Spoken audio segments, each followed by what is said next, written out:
nanso sika kro ya nso de asemba sika kro ya nti ankra bia hwe ne ti ho asem ne waka ne din sei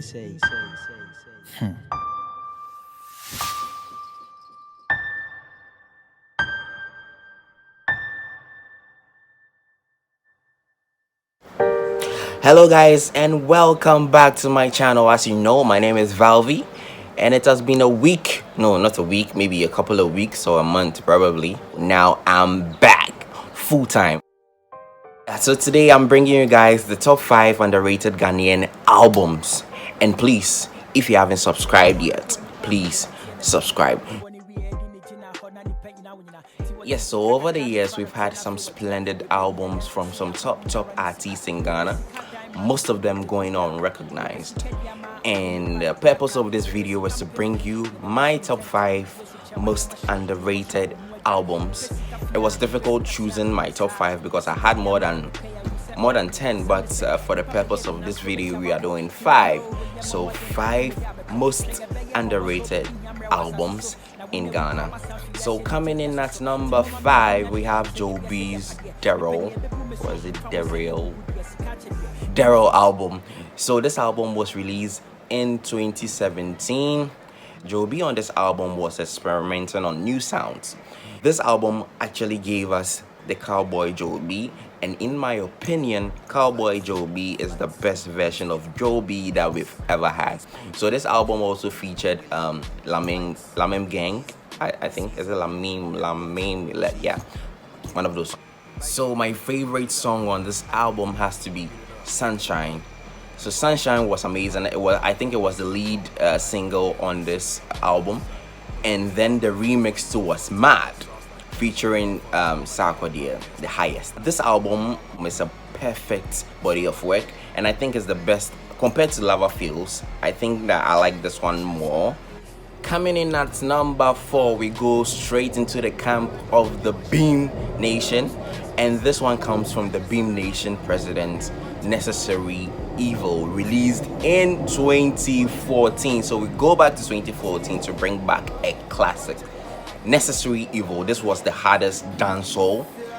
I think it's still the hardest dancehall album ever produced on the African continent.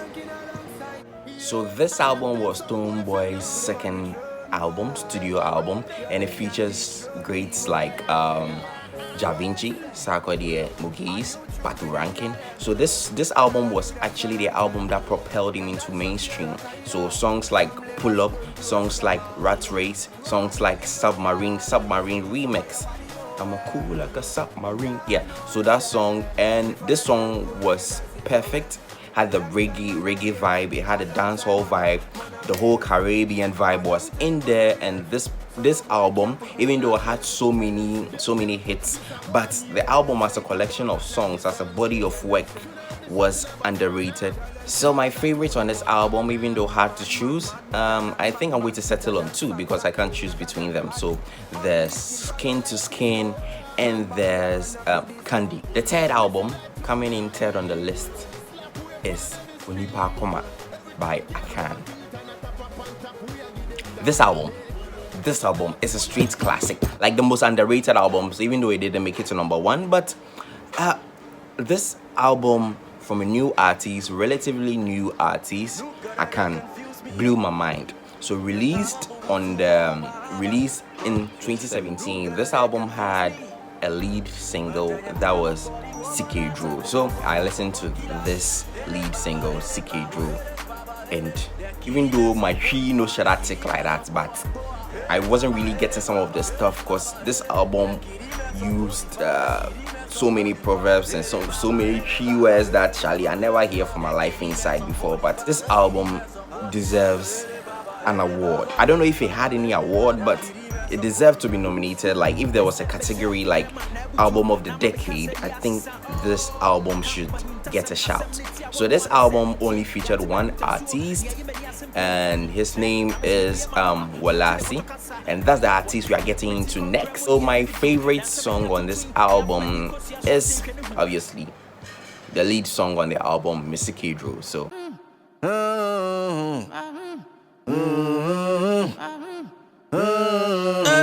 So coming in second on the list is from my man Worlasi. So this was a joint collaboration with Senku Live, and this album was an incredible body of work. So this was his 5th album, and one incredible thing about this young man is in 2017 this young man released 3 albums. And with the Walla album, honestly speaking, there was no single skip on that album. And my favorite song on this album was Prick. Such a hilarious song, but you should check it out. Prick on the Walla album. Before we get into number 1, I bring you an honorable mention, which is underrated, but it's very recent, so I don't know how it will go. But Camido's album, which is titled CP, I think CP EP. CP, and it's an EP. Yeah, so tricky on the name there, but yeah. So Camido's album EP, is a great body of work if you want something Afrobeat compared to the likes of the new kids on the block like Kelvin Boy. I think you should listen to Camido. Camido had like 6 tracks on that EP. So getting into number 1, we have Kojo, and he comes in with For My Brother. So this is his 4th studio album, and this album is so underrated. When it wasn't nominated for the VGMAs, the album of the year, there was so much uproar on Twitter. This album is a straight classic, Grammy worthy, and the first time I listened to this album, there was so much I could relate to. I think that this album only compares to Manifest Nowhere Cool. I think that Manifest album Nowhere Cool will just edge it out a bit. So that's how much I rate this album. So my favorite song on the For My Brother's album is Survivor's Guilt. So this is where I end my video for today. So in the comments, tell me any album that is underrated and you think deserves to be on my top 5 list, and then I'll see you later. I know they get cry. Slack small, I get me that. No clear winners.